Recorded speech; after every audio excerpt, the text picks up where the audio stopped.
Just imagine this. Me, a battle-hardened business traveler, striding onto Flight 447 from Denver to Miami like a knight clutching his sacred boarding pass, a tattered parchment promising salvation in the form of Seat 14A. Window seat. Exit row. Extra legroom that could make a giraffe jealous. I'd shelled out an extra $89 for this airborne oasis, a small price to pay after surviving a week of corporate warfare. Think merger meetings so brutal they'd make a Viking cry. All I wanted was to sink into my seat, sip overpriced airline coffee that tastes like burnt ambition, and watch the world shrink to a speck below me. Simple pleasures for a man who spent 15 years mastering the art of not losing his mind in economy class. Airplane etiquette is a delicate dance, isn't it? A sacred pact where we all agree to pretend the guy next to us isn't snoring loud enough to wake a coma patient, where armrests are neutral territory, and where nobody touches your overhead bin space unless they're ready to duel at dawn. It's a fragile ecosystem, and I'm its most loyal defender. I've seen it all. The guy who thinks his gym socks belong on the tray table, the lady who treats the aisle like her personal yoga studio, the kid who discovers the call button and thinks it's a toy. But I've always kept my cool, secure in the knowledge that my assigned seat is my fortress, my sanctuary, my tiny slice of control in a world gone mad. So, there I was, weaving through the boarding chaos, past the guy with a carry-on the size of a small fridge, past the mom wrestling a toddler who's screaming like he's auditioning for an exorcism. I reached row 14, my heart swelling with anticipation for that sweet window view. But then, my eyes locked onto a sight that sent a shiver down my spine, like spotting a shark fin in your kiddie pool. Someone was already in my seat. Not just anyone. Oh no, this was a Karen. You know the type. Early 50s, blonde highlights so aggressive they could blind a pilot, and an aura that screams, "I've got the customer service hotline on speed dial." Her purse, a tote bag big enough to smuggle a live turkey, and what looked like a suitcase stolen from a doomsday prepper were crammed into the overhead bin, claiming my space like she was planting a flag on the moon. "Excuse me," I said, my voice polished to a sheen of Midwestern politeness, honed from years of defusing client tantrums. I double-checked my boarding pass, just to be sure I hadn't lost my mind in the Denver altitude. "Nope, 14A, clear as day. I think you might be in my seat." She looked up from her phone, where she was annihilating Candy Crush with the focus of a general plotting an invasion. Her eyes flicked over me, sizing me up like I was a stain on her designer knockoff scarf. Then came the smile, the kind that doesn't reach the eyes, the kind that says, "I'm about to ruin your day and enjoy every second of it." It was a smile I'd seen before, usually followed by phrases like, "Do you know who I am?" Or, "I'll have your job for this." "Oh no, honey," she said, her voice dripping with syrupy condescension, the kind you'd pour over pancakes if you wanted them to taste like regret. "I'm in 14A. See." She waved her boarding pass at me like she was swatting a mosquito, her manicured nails glinting under the cabin lights. I leaned in, squinting at the pass. 14C, middle seat. The purgatory of air travel, where you're wedged between a stranger's elbow and someone else's life story. "Ma'am," I said, pointing to the seat number above her head like I was teaching a toddler to read. "That says 14C. This is 14A. Her smile flickered, just for a split second, like a glitch in the Matrix. Then it snapped back, brighter and faker than ever. "Oh, I know what my ticket says," she said, her tone implying I was the one who couldn't read. "But I specifically requested a window seat when I booked. The airline must have made a mistake." "A mistake?" "Right. Because airlines are famous for handing out premium seats like Halloween candy, randomly upgrading middle seat peasants to window seat royalty out of sheer kindness." "Sure, Karen, sure." So I'm standing in the aisle of Flight 447, clutching my boarding pass like it's the last lifeboat on the Titanic, while Karen, our self-appointed queen of seat 14A, sits smugly in my window seat, her Candy Crush game casting a sickly glow on her face.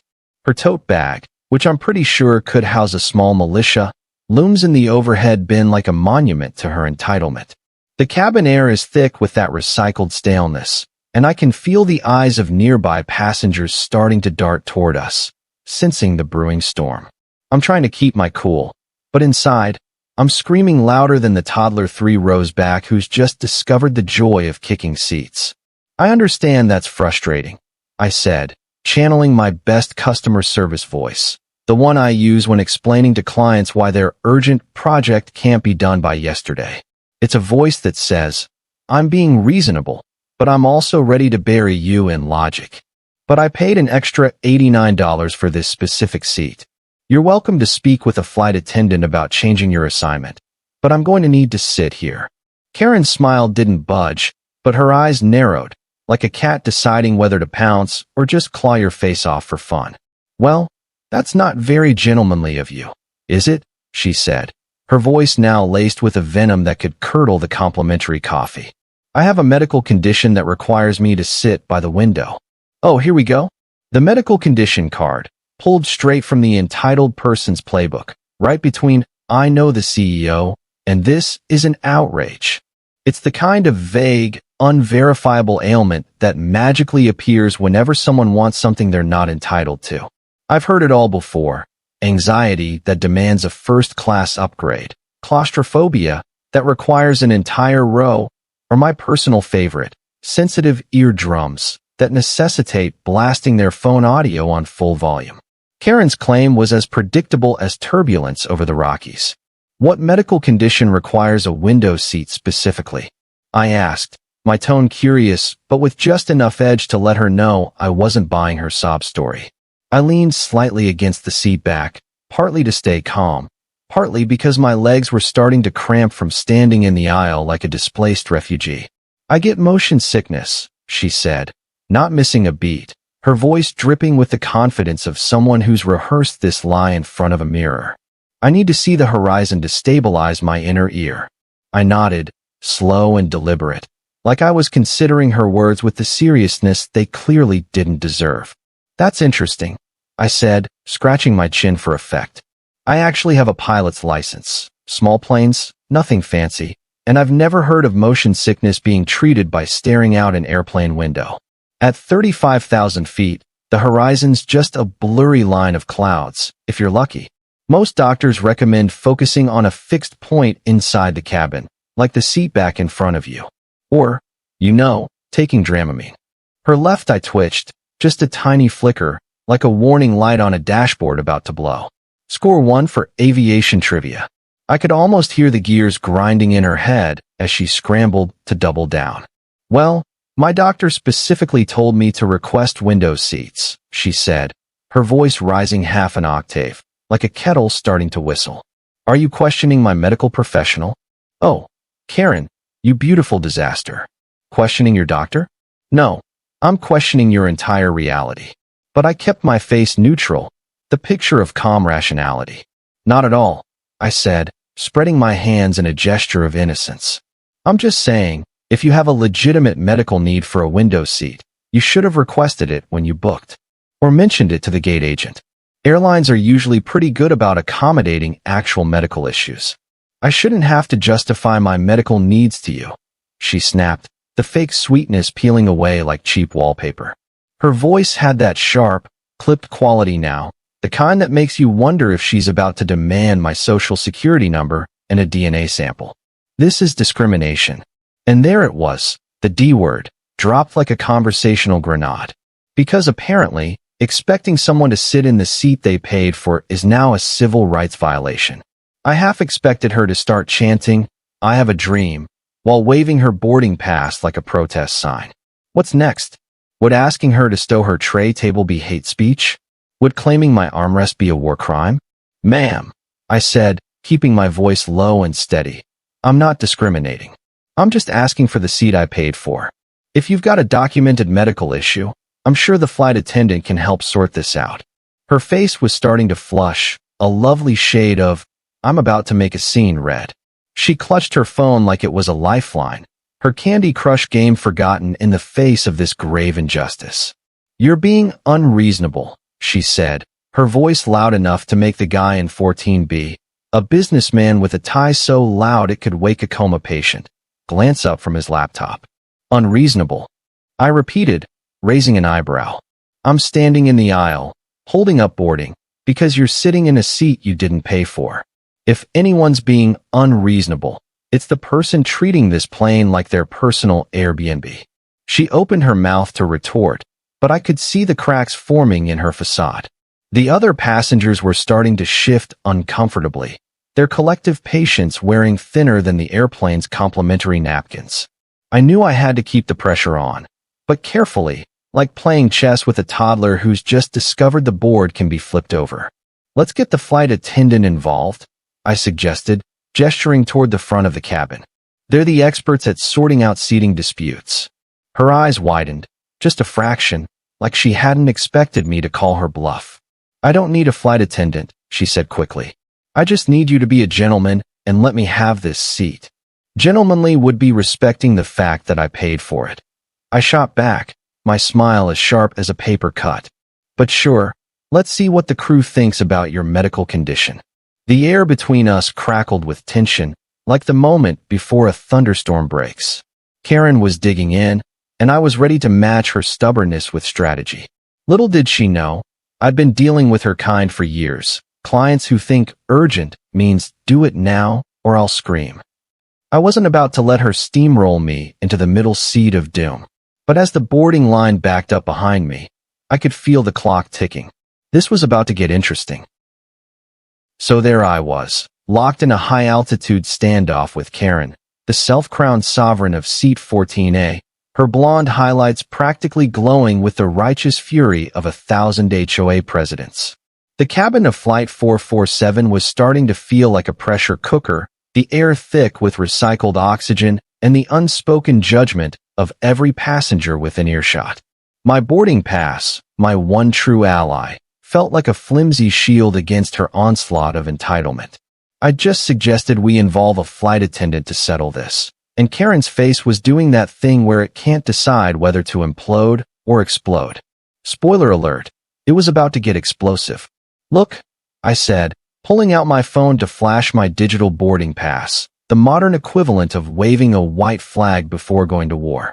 I booked this seat 3 weeks ago and paid $89 extra for the privilege of not having my knees perform an involuntary yoga session for 4 hours. I'm not trying to be difficult, but I'm sitting where I paid to sit.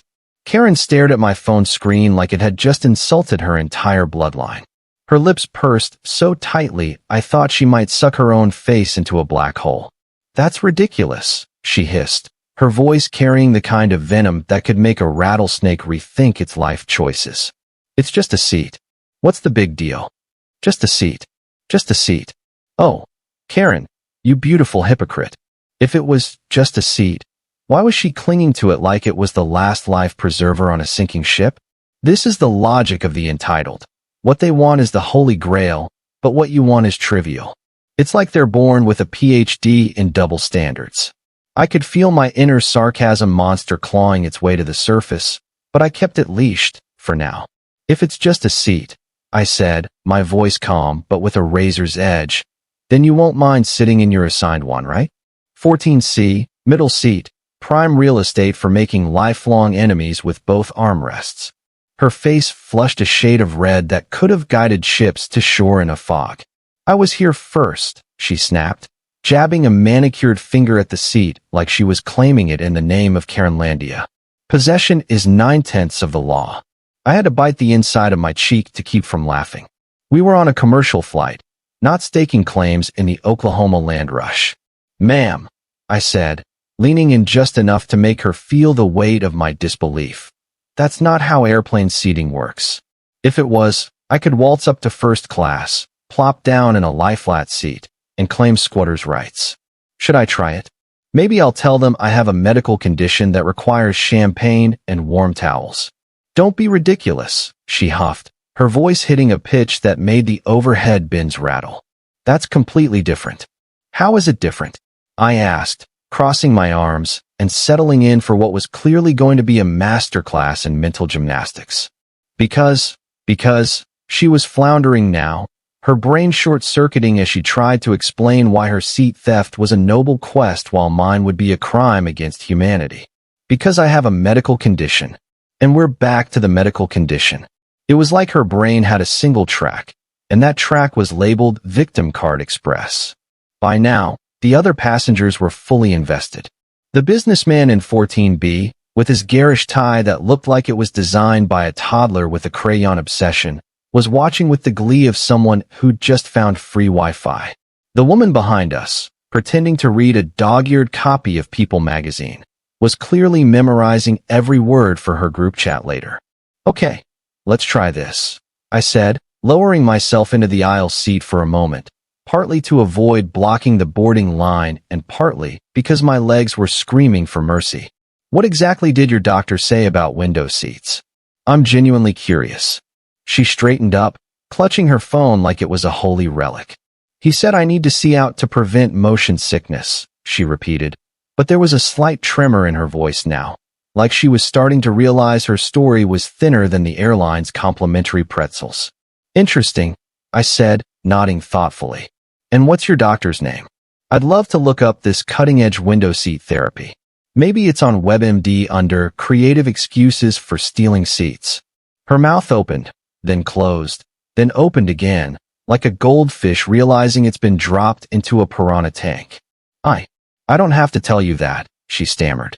That's private medical information. Of course it is, I said, my smile so sweet it could have given her diabetes. But if you have a documented medical need for a window seat, the airline should have accommodated you when you booked. Did you mention this to them? Or maybe to the gate agent before you decided to colonize my seat? The website was confusing, she said, her voice rising as she waved her hands vaguely, like she was trying to summon a PowerPoint presentation to explain her life choices. I shouldn't have to jump through hoops just to get what I need. Translation: she'd booked the cheapest ticket possible, probably during a flash sale while eating discount yogurt, and assumed the universe would rearrange itself to suit her whims. It was peak Karen logic. Why plan ahead when you can just bully your way to victory? By now, the boarding line was starting to resemble a traffic jam on the freeway, with passengers craning their necks to see what was holding things up. I could feel their collective annoyance radiating toward us, but I wasn't about to back down. Karen was digging in, and I was ready to match her stubbornness with strategy. The tension was thicker than the cabin's recycled air, and I knew this was only the beginning. She was about to take this to a whole new level of absurdity, and I was ready to meet her there, with a smile and a plan. The cabin of Flight 447 was now a pressure cooker of awkwardness, the kind where you could hear a pin drop, if that pin wasn't drowned out by Karen's increasingly shrill voice claiming my window seat, like she was Christopher Columbus discovering 14A. I stood in the aisle, my boarding pass practically sweating from being gripped so hard, while Karen sat smugly in my $89 slice of legroom paradise, her tote bag overhead mocking me like a gargoyle. The other passengers were no longer pretending to mind their own business. The businessman in 14B was grinning like he'd just won a bet, and the woman behind us had abandoned her People magazine entirely, her eyes gleaming with the thrill of live drama. The air smelled of stale pretzels and impending chaos, and I was ready for the next act in this airborne soap opera. Karen, sensing she was losing ground in our battle of wits, decided it was time to escalate from entitled passenger to full-blown performance artist. She stood up, or rather, she rose, as much as one can in a cramped airplane seat, her blonde highlights practically crackling with indignation. "This is unacceptable," she declared, her voice booming through the cabin like a foghorn at a funeral. "I am being harassed by this man who refuses to accommodate my medical condition." And there it was, the Karen meltdown, live and in Technicolor. She'd gone from seat thief to martyr in record time, transforming our little seating dispute into a one-woman Broadway show titled The Persecution of Karen, a tragedy in 3 acts. Her arms flailed dramatically, nearly knocking her Candy Crush phone into the lap of the businessman, who was now filming discreetly with the subtlety of a paparazzo at a royal wedding. The cabin was her stage, and we were all unwilling extras in her magnum opus. "Ma'am, please lower your voice," I said, keeping my tone as calm as a yoga instructor on Valium. There's no need to involve the entire plane in this. Don't tell me to lower my voice, she snapped, her face now a shade of red that could have doubled as a warning beacon. I have every right to advocate for myself. This is America. Oh, sweet liberty. Apparently, the Constitution now included an amendment guaranteeing the right to steal someone else's airplane seat, right next to the one about free speech and bearing arms. I must have missed that one in civics class, probably because I was too busy learning actual laws. I could feel my sarcasm reserves bubbling up, ready to spill over like a soda can shaken by a toddler. Advocating for yourself is great, I said, leaning back slightly to avoid her gesticulating hands, which were moving like she was conducting an invisible orchestra. But advocating for my seat? That's a bold choice. Maybe you could advocate for the middle seat you actually paid for instead. Her eyes narrowed to slits, and for a moment, I wondered if she was about to summon a manager from the ether. But before she could retort, a flight attendant appeared, drawn to the commotion like a moth to a dumpster fire. She was petite, with kind eyes and the weary expression of someone who'd seen this exact drama play out 1,000 times before. Her name tag read Sarah, and I immediately felt a kinship with Sarah. I could see the fatigue in her eyes. It was like she was thinking, not this again. The cabin of Flight 447 was now a full-blown circus, with Karen as the ringmaster, her voice echoing through the plane like a banshee auditioning for a horror flick.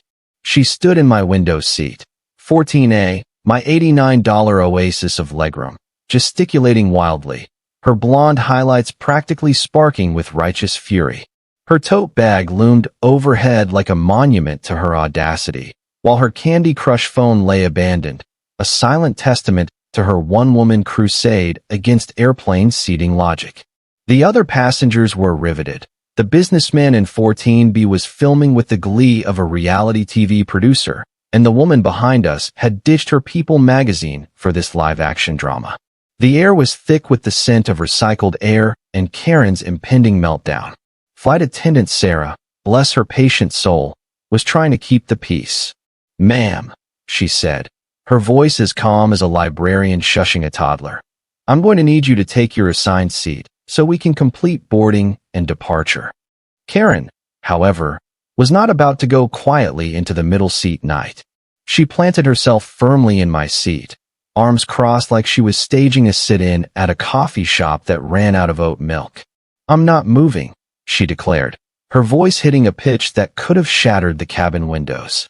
"I was here first, and I'm not moving." The audacity was breathtaking. This wasn't a first-come, first-served buffet at a Vegas casino. This was an airplane, where seats are assigned with the precision of a military operation. I could feel the collective exasperation of the passengers behind me, their sighs forming a symphony of just sit down already. But Karen was doubling down, and I was done playing nice. Years of dealing with impossible clients had taught me one thing. Sometimes, the best way to handle an unreasonable person is to give them exactly what they want, wrapped in a trap they never saw coming. "Actually," I said, raising a hand like I was about to propose a truce, "I think I have a solution that might work for everyone." My voice was calm, but inside, I was grinning like a chess player who'd just spotted a checkmate in 3 moves. Karen and Sarah both turned to me, their expressions a mix of suspicion and curiosity. Karen's eyes narrowed, as if she sensed I was about to pull the rug out from under her carefully constructed victim narrative. Sarah, on the other hand, looked like she was praying I'd magically defuse this bomb before it derailed the entire flight. "Ma'am," I said to Karen, my tone dripping with the kind of faux sincerity that could sell ice to a polar bear, "you're absolutely right. You were here first, and if you have a medical condition that requires a window seat, then you should have it." Her eyes lit up with triumph, like she'd just won a lifetime supply of free Starbucks. "Finally," she exclaimed, her voice practically vibrating with smugness. "Someone with some sense." "However," I continued, holding up a finger to pause her victory lap, "since you're now occupying a seat that isn't yours, I'll need to sit in your assigned seat. 14C, the middle seat." "That's fine," she said quickly, waving a hand like she was dismissing a servant. "I don't mind." "Great," I said, my smile sharpening to a point. But here's the thing. Since I paid an extra $89 for this premium seat with extra legroom, and you're now enjoying that legroom, I'll need you to reimburse me for the fee. Her smile froze, then cracked like cheap glass. What? She sputtered, her voice hitting a note of disbelief that could have woken a hibernating bear. Well, it's only fair, I said, pulling out my phone to show the receipt from my booking.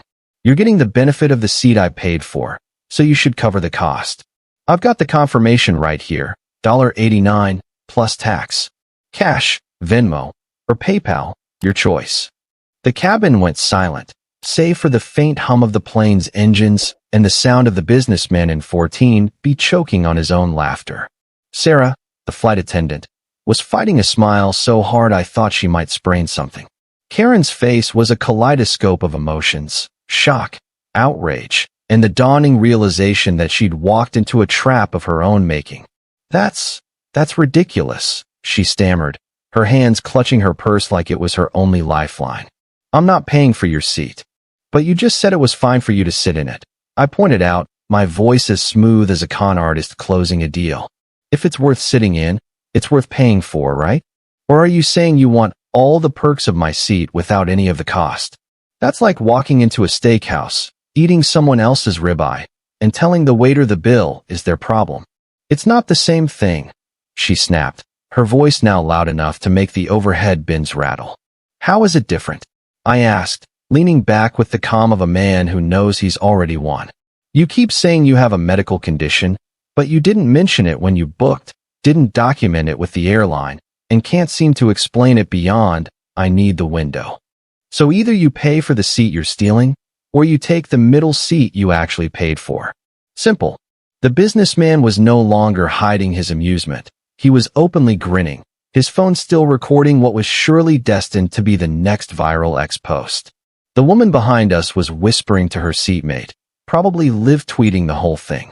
Karen's face was now a shade of red that could have guided Santa's sleigh, and I could see her mental gears grinding as she tried to find a way out of this corner. I'm not paying for anything, she said finally, her voice trembling with the kind of rage that usually precedes a full-blown tantrum. That's your problem. Interesting perspective, I said, nodding thoughtfully. So you want the benefits of my seat without any of the costs. That's bold. Most people would call that theft, but I guess in Karenlandia, it's just Tuesday. Sarah stepped in, her patience clearly wearing thinner than the airline's complimentary napkins.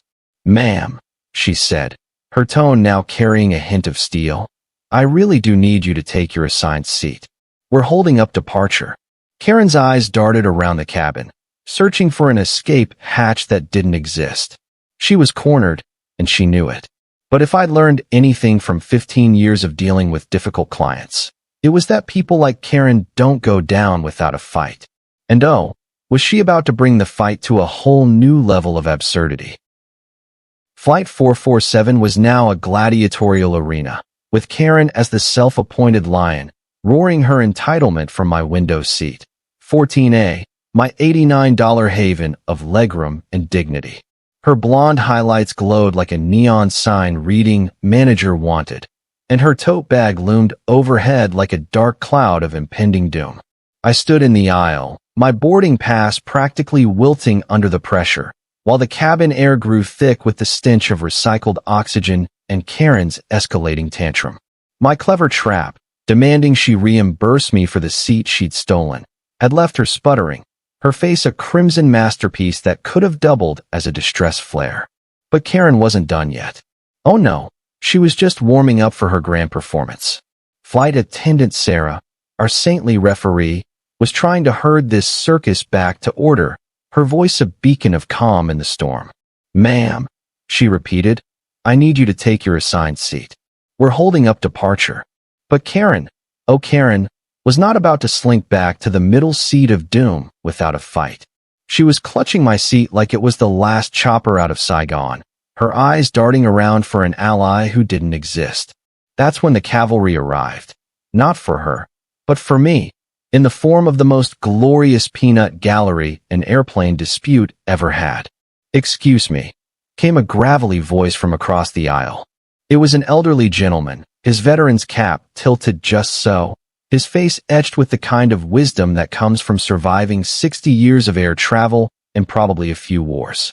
"I couldn't help but overhear," he said, his tone calm, but with a twinkle of mischief. "Ma'am, if you really have motion sickness, why didn't you take Dramamine before the flight? That's what my wife used to do, and she could have flown through a hurricane without blinking."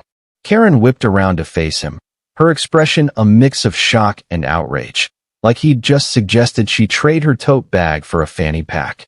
"I shouldn't have to medicate myself because this airline won't accommodate my needs," she snapped, her voice hitting a pitch that made the overhead bins quiver. The veteran raised an eyebrow, unfazed. "I've been flying since the days when they handed out cigarettes instead of pretzels," he said, leaning forward. "Never heard of anyone treating motion sickness by staring out a window.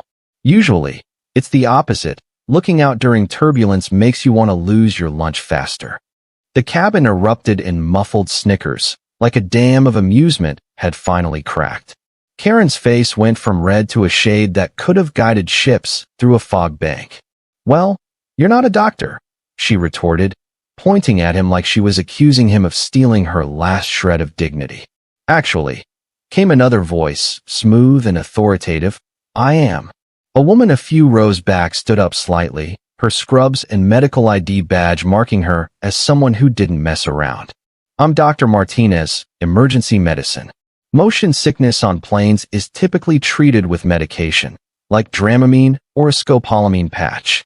Staring out a window at 35,000 feet. That's more likely to make you dizzy than cure anything. The horizon's just clouds up there." The cabin went silent, save for the faint hum of the engines and the sound of the businessman in 14B trying not to choke on his own laughter. Dr. Martinez's words landed like a precision missile, obliterating Karen's flimsy medical condition excuse.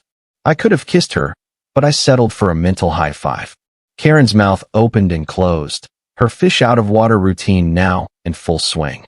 My doctor said," she stammered, clutching her purse like it was a life raft. "What's your doctor's name?" Dr. Martinez asked, her tone polite, but with a scalpel's edge. "I'd be curious to hear about this window seat therapy. Sounds like a groundbreaking case study." Karen's eyes widened, and for a moment, I thought she might actually combust. "I don't have to tell you that," she snapped, her voice trembling with the desperation of someone who's just realized their bluff has been called by a room full of poker pros. "That's private medical information." "Of course," Dr. Martinez said, her smile as serene as a Buddha statue. "But if you have a legitimate medical need, you'd have documentation. Airlines are required to accommodate verified conditions, and they're pretty good about it if you notify them in advance." "I shouldn't have to carry medical papers like some kind of, Karen floundered, searching for a word that wouldn't make her sound like she was auditioning for Victim of the Year. "Patient," suggested the businessman in 14B, his smirk so wide it could have spanned the Grand Canyon. The cabin erupted in laughter, a glorious wave of schadenfreude that washed over Karen like a tidal wave. Even Sarah, the flight attendant, had to press her lips together to keep from joining in. "Ma'am," Sarah said, her voice now carrying a note of finality, "I really do need you to take your assigned seat. We're delaying departure, and other passengers are waiting." "This is harassment," Karen declared, her voice hitting a decibel level that could have woken a coma patient. "You're all ganging up on me." "No, ma'am," I said, leaning in with a smile that could have cut glass. "You're being asked to sit in the seat you paid for, just like everyone else on this plane. I was assigned 14A first, by about 3 weeks, in case you're keeping score." "That doesn't matter," she shrieked, her hands flailing so wildly she nearly knocked her tote bag out of the overhead bin. "I was here first, and I paid for it first," I countered, my voice calm but laced with the kind of sarcasm that could peel paint. "Funny how that works. Money and planning tend to trump squatters' rights in the sky." The veteran chuckled. Dr. Martinez nodded approvingly, and the woman behind us was now openly recording, probably dreaming of the X-likes she'd get for this masterpiece. Karen was cornered, her empire of entitlement crumbling under the weight of logic and a cabin full of witnesses. But if I knew anything about Karens, it was that they don't go down without a final, glorious implosion. And oh, was she about to deliver? Flight 447 had officially become a reality show, and Karen was the star spiraling toward her inevitable meltdown episode. The cabin was a cauldron of chaos, with her still perched in my window seat. 14A, my hard-earned $89 sanctuary, her blonde highlights blazing like a warning flare. Her tote bag, that monstrosity of faux leather and entitlement, loomed overhead like a guillotine waiting to drop. The air was thick with the stench of recycled oxygen and the collective anticipation of every passenger within earshot. The businessman in 14B was filming with the glee of a kid at a candy store. The woman behind us was live tweeting to her group chat, and the elderly veteran and Dr. Martinez had just dismantled Karen's medical condition, excused with the precision of a surgical strike. Karen, cornered like a raccoon in a dumpster, decided it was time to go nuclear. She leapt to her feet, or as much as one can leap in a cramped airplane seat, knocking her purse to the floor with a thud that sounded like it contained a brick. "You're all ganging up on me," she shrieked, her voice hitting a frequency that could have shattered the in-flight entertainment screens. She pointed wildly at me, the veteran, Dr. Martinez, and even poor Sarah, the flight attendant, who looked like she was one outburst away from retiring to a deserted island. "This is discrimination. I have rights. I'm going to sue all of you." The cabin fell silent for a split second, as if the sheer audacity of her words had sucked the air out of the plane. Then came the snickers, first a few, then a wave, rippling through the rows like a contagious disease. Karen had gone full Karen, and it was glorious. This wasn't just a tantrum. It was a performance art piece titled The Fall of Karen, a study in self-destruction. Her face was now a shade of purple that could have guided UFOs to a landing strip, and her hands were shaking so hard I half expected her to start levitating. "Ma'am, I need you to calm down and lower your voice," Sarah said, her tone now carrying the steel of someone who dealt with one too many mid-flight meltdowns. She stood with her hands on her hips, her name tag glinting under the cabin lights like a badge of honor. "Don't tell me to calm down," Karen roared, her voice so loud it probably woke passengers on a different flight. "I am calm. You people are the ones being unreasonable. I have a medical condition, and you're all treating me like a criminal." "Oh, Karen," I said, unable to resist the urge to poke the bear just a little more. "If expecting you to sit in the seat you paid for is a crime, then I'm ready to plead guilty. But let's be real. You're not being treated like a criminal. You're being treated like someone who tried to steal a seat and got caught." Her eyes locked onto me, burning with a hatred so intense I wondered if she was about to curse me with an ancient spell. "I want to speak to the captain," she demanded, flinging her arms out like she was summoning a higher power. "I want to file a complaint. This is the worst customer service I've ever experienced." Sarah didn't flinch. "Ma'am," she said, her voice now a masterpiece of restrained exasperation, "if you don't take your assigned seat immediately, I'll have to ask you to leave the aircraft." Karen's jaw dropped, her mouth forming a perfect O of disbelief. "You can't kick me off. I paid for this ticket," she screeched, her voice hitting a note that could have made dogs in Denver howl in sympathy. "Actually, we can," Sarah replied, her tone as cold as the airplane's overworked AC. "It's called being disruptive to other passengers. And right now, you're holding up an entire plane." That's when Karen played her final, desperate card. She flopped back into my seat, crossed her arms like a petulant toddler, and declared, "I'm not moving." "What are you going to do? Drag me off?" The cabin gasped, a collective intake of breath that could have depressurized the plane. Even the businessman stopped filming for a second, his jaw dropping at the sheer gall of it. Dr. Martinez raised an eyebrow, the veteran shook his head, and the woman behind us was now openly laughing, her phone shaking as she recorded what was surely destined to go viral. Karen had just invoked the nuclear option, daring the crew to escalate to a level that would make headlines. It was like watching someone bet their entire life savings on a losing hand and then demand a recount. Sarah didn't blink. She reached for her headset, her movements deliberate, like a gunslinger drawing a pistol. "This is Sarah in the main cabin," she said into the mic, her voice steady as steel. I need a supervisor at gate A7. We have a passenger refusing to comply with seating assignments. Karen's eyes widened, a flicker of panic breaking through her wall of bravado. You're seriously calling security on me? She sputtered, her voice cracking like a cheap wine glass. I'm calling my supervisor, Sarah corrected, her tone leaving no room for argument. But if you continue to be disruptive, yes, security will be involved. This is insane, Karen cried, her hands flailing again, nearly knocking over the businessman's laptop. It's just a seat. I couldn't resist. If it's just a seat, I said, leaning in with a smile that could have cut through her ego like a hot knife through butter, then why won't you sit in yours? You know, the one you actually paid for, 14C, where you can enjoy the cozy embrace of two strangers' elbows for 4 hours. She glared at me, her eyes blazing with the kind of fury usually reserved for people who cut in line at the DMV. Because I was here first, she snapped, as if repetition would somehow rewrite the laws of aviation. And I was assigned here first. I shot back, my voice dripping with the kind of sarcasm that could make a statue wince. By about 3 weeks. But sure, let's keep arguing about who's the better squatter while the entire plane misses its takeoff slot. The cabin was now a full-on spectacle, with passengers craning their necks to watch the showdown. The tension was thicker than the fog over Denver, and I knew we were teetering on the edge of something epic.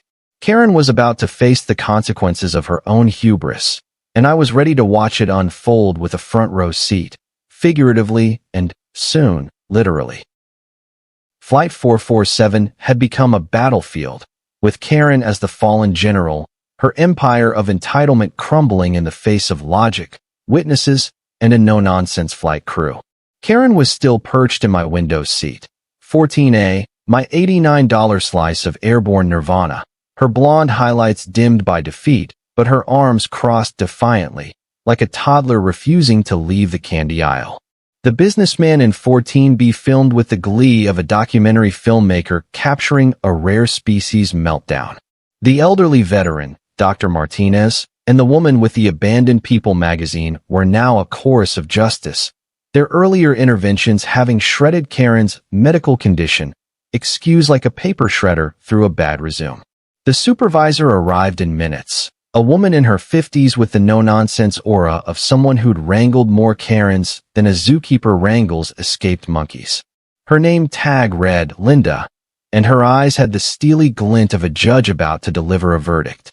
She listened as Sarah recounted the saga, my paid window seat, Karen's claim of a mysterious medical condition, her refusal to move, and her Oscar-worthy tantrum about discrimination. Linda then turned to me, her expression neutral but with a hint of, I've seen this movie before. Sir, can I see your boarding pass? She asked. I handed it over, along with my phone showing the $89 receipt for the premium seat. She examined it, then turned to Karen. Ma'am, your boarding pass, please. Karen thrust her pass forward like it was a royal decree, her hand trembling with a mix of rage and desperation. This is 14C, Linda said, her voice flat, but with an edge that could have cut through steel. You're in 14A, which is assigned to this gentleman. But I have a medical condition, Karen protested, her voice cracking like a dropped wine glass. I need the window seat. Linda didn't blink. If you have a medical need, it should have been documented with the airline during booking or at the gate. Did you provide any documentation? I shouldn't have to, Karen snapped, her face now a shade of purple that could have starred in a crayon box. This is discrimination. Linda's expression didn't change, but I swear I saw a flicker of amusement in her eyes. Ma'am, she said, her tone as cold as the airplane's AC. You need to move to your assigned seat immediately, or you'll be removed from the aircraft. The cabin gasped, a collective inhale that could have sucked the oxygen masks out of their compartments. Karen looked around, her eyes darting from face to face, clearly expecting a wave of support to rise like a tidal wave. Instead, she found a sea of expressions ranging from amused to annoyed to outright hostile. The businessman in 14B started a slow clap, a single sarcastic clap that echoed like a gunshot. Fine, Karen shrieked, leaping up from my seat so fast her purse slid to the floor, spilling a tube of lipstick and a half-eaten granola bar. She grabbed her belongings and stomped to the middle seat, 14C, muttering a string of complaints that included discrimination, lawsuit, and worst customer service ever. It was like watching a dictator flee a coup, her empire of entitlement reduced to a cramped middle seat between two strangers who were already eyeing her like she was a ticking time bomb. I settled into my rightful window seat, the extra legroom feeling like a victory lap. As I adjusted my seatbelt, Sarah caught my eye and gave a subtle wink, a silent well played. The veteran across the aisle flashed a thumbs up, and Dr. Martinez nodded approvingly. The plane finally pulled away from the gate, the engines humming with the promise of escape from this madness. Karen, now wedged in 14C, spent the entire flight with her arms crossed, staring straight ahead like a statue of resentment. Every so often, she'd let out a dramatic sigh that could have been heard in the cockpit, each one a tiny cry for attention that nobody answered. I caught her trying to lean over the businessman to peek out my window during takeoff, her neck craning like a vulture eyeing a carcass. I didn't say a word, just leaned back and enjoyed the view of the clouds, knowing I'd earned every second of it. As we began our descent into Miami, Karen finally broke her silence, her voice low but dripping with venom. You know, you could have just been nice about it. I turned to her, my smile as sharp as a freshly honed blade. I was nice, I said. I was nice when I politely asked you to move. I was nice when I offered to get the flight attendant. I was nice when I gave you multiple chances to do the right thing without turning this into a spectacle. You embarrassed me in front of everyone, she hissed, her eyes glinting with the kind of resentment that could power a small city. No, I said, leaning in just enough to make her flinch. You embarrassed yourself. I just refused to let you steal what I paid for. Big difference.